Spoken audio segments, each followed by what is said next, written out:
শনিবার সকালটা ছিল ভিন্ন। ঘন কুয়াশা ও তীব্র শীত। রাজধানীর শেরেবাংলা নগরের জিয়া উদ্যানে শহীদ প্রেসিডেন্ট জিয়াউর রহমান এবং বিএনপি চেয়ারপারসন ও সাবেক প্রধানমন্ত্রী বেগম খালেদা জিয়ার সমাধিতে ছিল সর্বস্তরের মানুষের পদচারণা।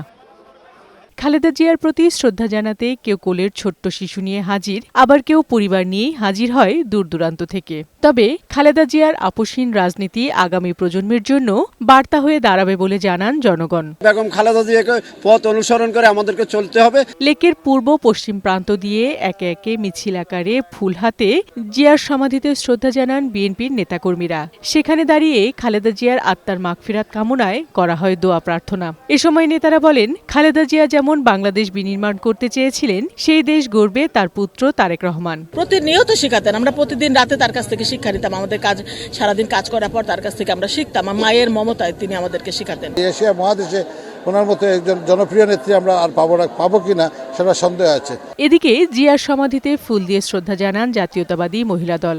এ সময় বিএনপির সিনিয়র যুগ্ম মহাসচিব উপস্থিত ছিলেন। সমাধির পাশে দাঁড়িয়ে দোয়া মোনাজাতও করেন তারা। পরে সাংবাদিকদের রিজভী বলেন, খালেদা জিয়ার আদর্শ ও দেখানো পথে এগিয়ে গেলেই গণতন্ত্র সমুন্নত রাখা সম্ভব হবে। তার বিরুদ্ধে মিথ্যা মামলা দিয়ে সাজা দিয়ে কারাগারে প্রেরণ করেছিল ফ্যাসিস্টরা।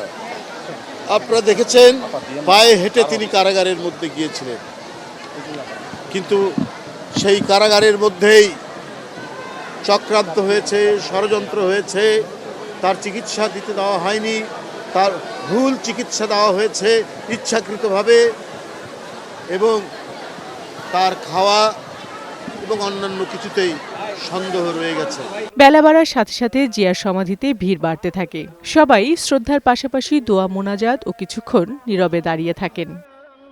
বিউটি সমাদ্দার, বৈশাখী সংবাদ, ঢাকা।